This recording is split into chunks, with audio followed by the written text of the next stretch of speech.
Baik, Kang Asep, dengan meralat 3 buron pembunuh Vina menjadi satu saja yaitu Peggy sebagai tersangka terakhir.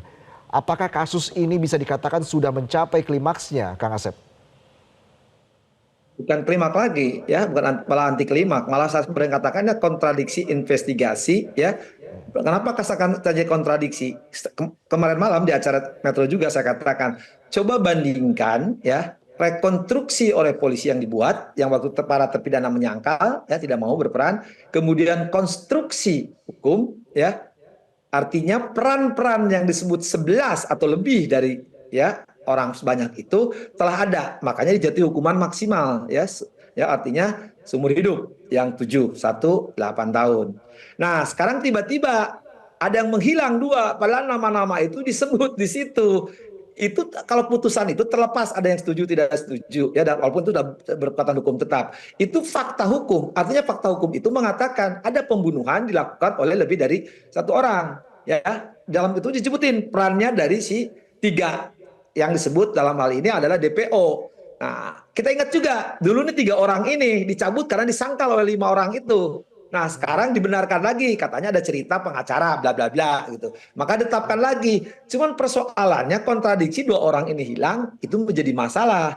Ya, karena apa? Disebutkan tadi penjelasannya. Ya, ini adalah otak pelaku. Coba baca di putusannya yang sudah BHT. Kita kan daripada nanti bikin narasi yang spekulatif, apalagi kok provokatif. Yang bisa dipegang sementara ini adalah putusan pengadilan yang saya hargai, dihormati, terlepas nanti ada yang PK dari pihak itu. Cuman di situ di konstruksi hukumnya sudah jelas, apalagi kita sandingkan dengan rekonstruksi yang dibikin BAP. Jadi penghilangan 2 katakanlah dengan alasan salah sebut itu harus dijelaskan argumentasinya. Kalau nggak ada argumentasi yuridis, ya itu terjadi kontradiksi ya melawan putusan ya. Ingat, ini penting nih, pertama menyangkut orang kecil, menyangkut ya dengan situasi begini, tapi ini sejarah hukum jangan sampai terjadi. Ya kita beranggapan lah ya, karena ini masih diduga kan bahwa ini benar gitu kan apa yang dituduhkan oleh Polda. Cuman penghilangan 2 ini, ketidak 2 ini yang sudah ada di putusan itu harus dijelaskan secara argumentasi yuridis gitu. Baik, kita dengarkan dulu pernyataan dari Dirkrimum Polda Jawa Barat berikut ini. Nah, kenapa para tersangka ini mencabut keterangannya? Ini memang ada instruksi dari kuasa hukum. Jadi semua tersangka diperintahkan untuk mencabut keterangan. Bahkan di persidangan terungkap bahwasannya kuasa hukum mendatangi salah satu saksi, ini terungkap di persidangan, untuk mengarang cerita terkait dengan alibi para tersangka pada saat itu. Jadi tersangka ini diminta untuk mengarang cerita bahwasannya mereka ini pada saat kejadian itu tidur di rumah Pak RT. Dan itu sempat Pak RT terangkan, namun pada akhirnya dicabut sendiri bahwasanya para tersangka pada saat kejadian itu mereka tidak tidur di rumah Pak RT, melainkan besok malamnya setelah kejadian malam Minggu, jadi malam Senin. Kemudian mereka itu tidur di rumah Pak RT, itu benar. Jadi Pak RT waktu itu sempat mengaku bahwa mereka tidur, akhirnya dicabut pada saat sidang, dan itu menurut keterangan dari para saksi itu adalah permintaan dari kuasa hukum tersangka dan keluarga. Baik, Kang Asep, bagaimana menanggapi pernyataan dari Dirkrimum Polda Jabar tadi soal perubahan BAP di awal ini yang juga memang informasinya kan sempat simpang siur begitu, Kang Asep? Ya, katakanlah itu cerita dari penasihat hukum, bahkan dulu dicabut. Maka yang 3 orang termasuk si Peggy ini kan ditarik, tidak jadi tersangka, tidak dikirim berkasnya. Tapi fakta putusan di persidangan, peran 3 itu ada. Silahkan baca di putusannya, gitu kan. Yang gampang lagi kan polisi membuat itu rekonstruksi, gitu kan. Ada peran-peran itu. Persoalannya dulu dicabut, tidak jadi. Sekarang dinyatakan itu cerita, dijadikan. Jadi kan ada ketidakkonsistenan menurut saya itu. Catatan juga, ini saya ingatkan ya, saya berani mengatakan ya. Ini kan tadi dikatakan oleh Polda Jabar itu ya. Yang diperlakukan itu di bawah umur dan disebut nama, itu hati-hati loh. Tidak boleh kalau orang di bawah umur disebut dilakukan perbuatan, tidak boleh disebut nama. Satu itu.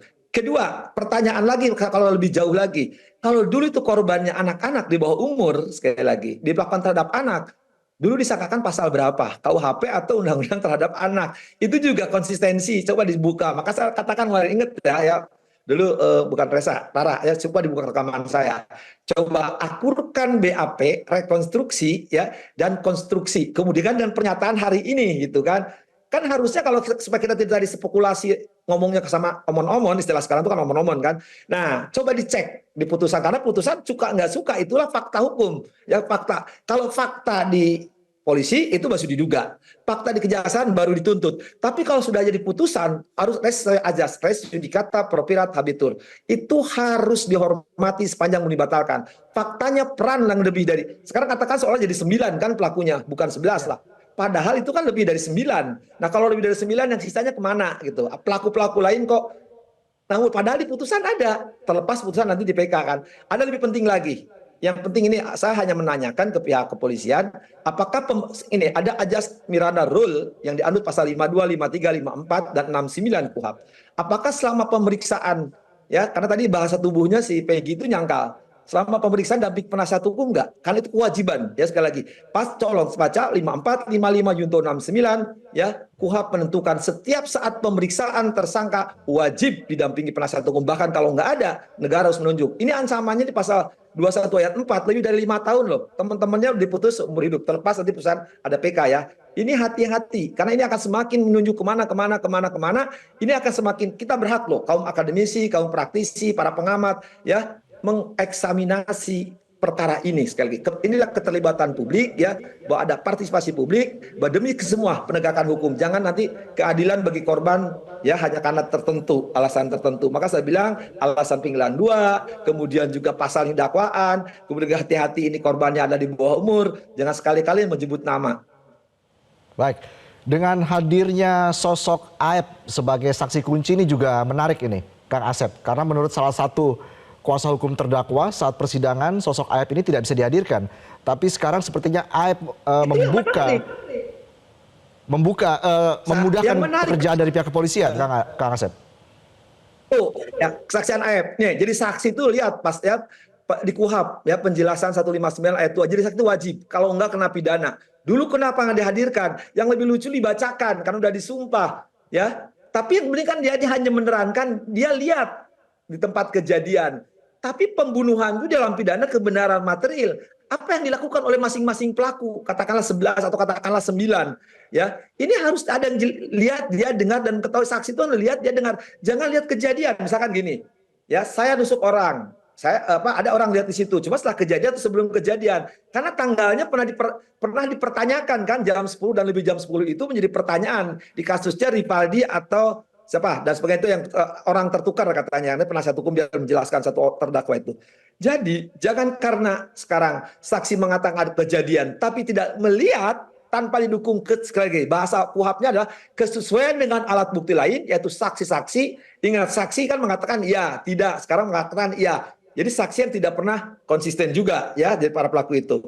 Kalau itu nanti tidak mendukung pembuktian terhadap pelaku Peggy, saya kira ini perlu hati-hati. Karena saya pikir ini harus dicermati ya, persidangan akan lebih terbuka nanti justru nih, karena beberapa saya perhatikan yang lain justru bukan di pra peradilan ya, saya katakan bukan di pra peradilan. Karena pra peradilan menguji formalitas ya, penahanan, penangkapan, tidak dilanjutkannya penyidikan atau ganti rugi. Jelajahi cara baru mendapatkan informasi. Download Metro TV Extend sekarang.